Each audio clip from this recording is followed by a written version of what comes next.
Infocité, le journal de l'info de proximité sur la 95.2. Présentation, Aïssata B. Traoré.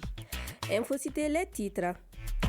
Conférence intergénérationnelle au profit des jeunes, c'est l'actif du ministère de la Jeunesse et des Sports, un panel qui s'inscrit dans le cadre de la dernière semaine du mois de la solidarité qui est dédié à la jeunesse. Les détails de l'entame de ce journal. Bamako est une ville presque tout le temps éveillée avec donc beaucoup de bruit. C'est pourquoi aujourd'hui nous allons vous parler des nuisances sonores. Elles peuvent avoir des impacts négatifs sur le confort, la santé ou le bien-être de la population. Koumba Boré nous en parlera dans cette édition. L'actualité internationale nous conduira au Congo, en Turquie et en Allemagne. Allemagne où une variante du virus Mpox a été découverte. Voilà pour le sommaire, le développement de ces titres dans quelques instants. Vous avez choisi la chaîne 2 pour vous informer et vous avez bien fait, mesdames et messieurs, bonjour et bienvenue. Tout d'abord, 160 milliards de francs CFA, c'est le coût d'acquisition de la nouvelle licence de la Sotelmont. Le renouvellement de la licence pour la deuxième fois consacre l'État malien avec 56% des actions. La décision a été arrêtée lors du Conseil des ministres hier. La licence est renouvelée sur une période de 15 ans. Tous les travailleurs conservent leur emploi. Le Mali obtient le poste de DGA et celui du directeur administratif financier. La dernière semaine du mois de la solidarité est dédiée à la jeunesse. Justement, c'est dans ce cadre que le ministère de la Jeunesse a organisé une conférence intergénérationnelle au profit des jeunes, un panel animé par des membres du Conseil national des personnes âgées du Mali. C'était hier mercredi à la Maison des Jeunes. Amadou Sangaré pour les détails. C'est une conférence intergénérationnelle dans une salle qui a refusé du monde. En témoigne cette ambiance. 1 heure durant, les jeunes ont eu droit à des leçons d'histoire de l'Empire du Ghana à nos jours, en passant par le soleil des indépendances. L'occasion était opportune pour les aînés de prodiguer des conseils à la nouvelle génération. Colonel-major à la retraite Mami Koulibaly, vice-président du Conseil national des personnes âgées du Mali. Le respect de vos autorités, le respect des textes, c'est ce qu'on attend de vous. Si on ne respecte pas les textes, alors c'est difficile qu'on s'entende sur la même chose à faire. Daïrou Diallo, président du CNPAM, appelle les jeunes à l'unisson et à la connaissance de soi. C'est vous qui avez la force, c'est vous qui avez l'intellect. Donc connais-toi toi-même. Les Anglais disent « be yourself ». Si tu es à ce slogan, pas de façon verbale, mais à que tu l'internalises en âme et conscience dans tes actes que tu poses au quotidien, je crois que tu auras la chance de faire quelque chose. Le ministre de la Jeunesse et des Sports chargé de l'instruction civique et de la construction citoyenne, Abdul Kassim Ibrahima Fomba, prévient la jeunesse sur les méfaits des réseaux sociaux et des technologies de l'information et de la communication. Aujourd'hui, nous avons beaucoup d'influence. Dans certains pays, ils ont limité l'accès à certains réseaux sociaux pour que les jeunes n'y puissent pas accéder, juste pour permettre aux jeunes de pouvoir être productifs dans la société et que dans les autres sociétés, ils ont ouvert pour tout le monde. Ça, ce sont des réflexions que nous devons regarder également. Est-ce que nous sommes dans un gros piège où on veut pervertir et divertir notre jeunesse pour qu'elle ne soit pas du tout productive, pour qu'elle se concentre uniquement sur les amusements et ne soit jamais prêt pour construire le pays? Organisé par le ministère de la Jeunesse en synergie avec le Conseil national de la Jeunesse et le Conseil national des personnes âgées du Mali, ce panel s'inscrit dans le cadre de la dernière semaine du mois de la solidarité dédiée à la jeunesse et parrainé par Seydou Keïta, ancien international malien. Autre titre de cette édition, les nuisances sonores sont les bruits ou sont considérés comme désagréables ou perturbants. Elles peuvent avoir des impacts négatifs sur le confort, la santé ou le bien-être de la population. Malgré leur interdiction, certains auteurs comme les motards ou les vendeurs ambulants font fi de la loi et le phénomène prend de l'ampleur dans notre pays. Notre équipe de reportage dirigée par Kouma Boré est allée faire un tour dans la capitale pour le constat.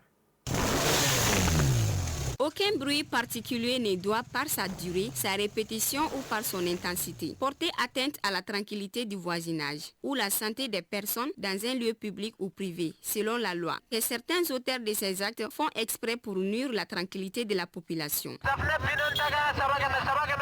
Une anarchie qui commence à agacer les citoyens lambda. Aboubakar Warma. Les motards, en réalité, ils nous dérangent. Surtout nous qui habitons aux abords de Goudron ici, au golfe ici, en réalité nous souffrons. Il faut impérativement une solution, sinon ça ne va pas du tout. Le problème est qu'ils n'ont pas d'heure précise, ils n'ont pas de moment précis, ils n'ont pas de date précise aussi. 1h du matin, 2h du matin, ils sont capables de sortir et réveiller tous les quartiers. Moi je pense que c'est un phénomène à solutionner, à éradiquer dès maintenant. Pourtant, le bruit fait partie de la culture de la moto pour certains motards. Sidikou Oumar Idrissa, agent des clubs des motards du Mali. Il faut vraiment sensibiliser les motards sur l'impact que peut avoir ce son sur les autres usagers. Il faut savoir que quand nous sommes sur la route, nous les motards, nous ne sommes pas les seuls, la route ne nous appartient pas. Et par conséquent, notre liberté s'arrête là où commence celle des autres. Une personne ou un motard qui prend sa moto la nuit à 2h, 3h du matin, il devrait rouler doucement, éviter de faire du bruit ou des nuisances avec sa moto. Les motards ne sont pas les seuls auteurs des nuisances sonores. Dans les marchés et les espaces publics, certains utilisent les microphones et des systèmes de sonorisation pour promouvoir leurs produits. D'autres, pendant les événements spéciaux, comme les fêtes et les concerts, font de la musique pour créer une ambiance festive. Ce qui peut causer des nuisances. Seydou Diarra, commerçant. Dans un espace public ou privé, les nuisances sonores peuvent avoir des impacts sur une personne, tant sur le plan physique que psychologique. Dr Idrissa Traoré, psychologue. Si nous essayons de voir sur le plan psychologique, ces nuisances sonores affectent négativement l'acuité auditive des individus. Et d'une part aussi, elles perturbent la réflexion. Les acuités intellectuelles, c'est-à-dire les systèmes de codage, de stockage et de récupération des informations par le cerveau, sont dérangés fortement. À présent, le tour d'horizon de l'actualité internationale. Et l'actualité internationale de ce jeudi, c'est avec vous, Aïssata Yanogo. Bonjour. Bonjour Aïssata. Nous commençons en République démocratique du Congo. En déplacement à Kisangani, Félix Tshisekedi annonce une révision de la Constitution. Effectivement, Aïssata, le président Félix Tshisekedi séjourne à Kisangani. Dès son arrivée dans le chef-lieu de la province de la Chopo, le chef de l'État congolais s'est adressé à la population dans un meeting. Dans son discours, Félix Tshisekedi a abordé les questions sociales et sécuritaires et a aussi annoncé la mise en place d'un processus de rédaction d'une nouvelle constitution en 2025 avec la mise en place d'une commission pour la révision de l'actuelle loi fondamentale. Demain vendredi, Félix Tshisekedi présidera un conseil des ministres à Kisangani. Et en Turquie, une attaque terroriste a fait au moins 5 morts et 22 blessés. Oui, hier, une attaque terroriste à Ankara a fait au moins 5 morts et 22 blessés devant le siège des industries de défense de Turquie. L'annonce a été faite par le ministre de l'Intérieur Ali Yerlikaya. Les autorités turques ont désigné le Parti des travailleurs du Kurdistan, PKK, comme probable responsable de ce attentat. En représailles, ce matin, la Turquie a bombardé plusieurs positions du PKK en Irak et en Syrie. Et en Allemagne, un nouveau variant du virus Mpox a été découvert. Effectivement, le Centre allemand de contrôle des maladies a déclaré qu'une nouvelle variante plus infectieuse avait été détectée dans le pays pour la première fois. L'Institut Robert Koch a indiqué que la personne avait été infectée à l'étranger. Le premier cas du virus Mpox en dehors du continent africain a été confirmé en Suède en mi-août. Et voilà, Aïssata, c'est tout ce qu'il fallait retenir de cette actualité internationale. Merci beaucoup, Aïssata Yanogo, pour toutes ces informations. Mokhtar Traoré exerce un métier que beaucoup préfèrent éviter. Il est conducteur de corbillard, un véhicule dédié au service funéraire. Cela fait maintenant 10 ans qu'il se consacre à ce travail. Pourquoi a-t-il choisi cette voie? Quel est le regard des autres sur sa profession? C'est ce que vous allez découvrir dans ce reportage signé Awa Sidibé. Mokhtar Traoré exerce un métier particulier. Il transporte les défunts vers leur dernière demeure. Mécanicien de profession, il a embrassé ce métier de conducteur de corbillard, ce véhicule de pompe funèbre, il y a de cela une dizaine d'années. Mokhtar nous révèle que c'était suite à un événement qui a profondément marqué sa vie. La voiture était à l'arrêt à la mosquée depuis 6 mois. Personne ne voulait la conduire. Quand ma mère est décédée, nous n'avons trouvé personne pour la prendre en charge. Alors je me suis occupé de la conduire moi-même. C'est ainsi que j'ai commencé à exercer ce métier. Franchement, j'aime ce que j'ai fait. Aujourd'hui, je suis le seul conducteur de ce véhicule. Mokhtar Traoré arrive à son garage très tôt le matin, juste après la prière de Fajr. Mais son travail de conducteur de corbillard débute lorsqu'on fait appel à ses services. En ce qui concerne sa rémunération, celle-ci varie en fonction de la distance qu'il doit parcourir pour récupérer le corps et le transporter jusqu'au cimetière. Les tarifs pour récupérer un corps à la morgue du CHU Gabriel Touré est de 7 500 francs CFA. Pour Point G et l'hôpital du Mali, il s'élève à 10 000 francs. Dans d'autres quartiers, ce montant peut aller jusqu'à 15 000 francs CFA. Si l'enterrement est prévu à 16 h, je récupère le corps à 15 h. Lorsque nous allons chercher le corps à la morgue, il arrive que le croque-mort, parfois seul, me demande de l'aide pour laver le corps. Je l'assiste dans cette tâche. Puis nous plaçons le corps sur le brancard. Je l'enroule dans une natte et le couvre d'un tissu noir. Ensuite, nous l'amenons à la mosquée pour la prière avant de nous diriger vers le cimetière pour l'inhumation. Grâce à cet acte humanitaire et de bonté, Mokhtar force le respect et la considération chez les personnes à qui il rend service.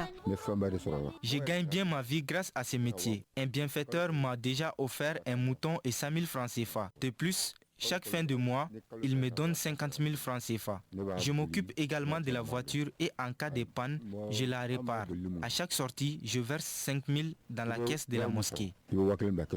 Au début, cette démarche de Mokhtar était incompréhensible pour sa famille, mais aujourd'hui, elle le soutient et l'encourage beaucoup. Fatoumata Kassongue, belle-sœur de Mokhtar Traoré. Lorsque le conducteur précédent de cette voiture est tombé malade, les familles endeuillées devaient trouver quelqu'un pour assurer le transport de leurs défunts. La clé du corbillard étant détenue par l'imam, il informait les familles des défunts de la disponibilité de Mokhtar. Il le faisait par gentillesse. Puis l'imam est tombé malade à son tour. Lorsque les enfants qui étaient près de moi ont entendu que c'était la clé du corbillard, ils se sont tous enfuis. Depuis que Mokhtar a reçu la clé, il a accepté cette responsabilité. Notre interlocuteur du jour est père de 6 enfants et nourrit une ambition claire, obtenir la récompense qu'il mérite.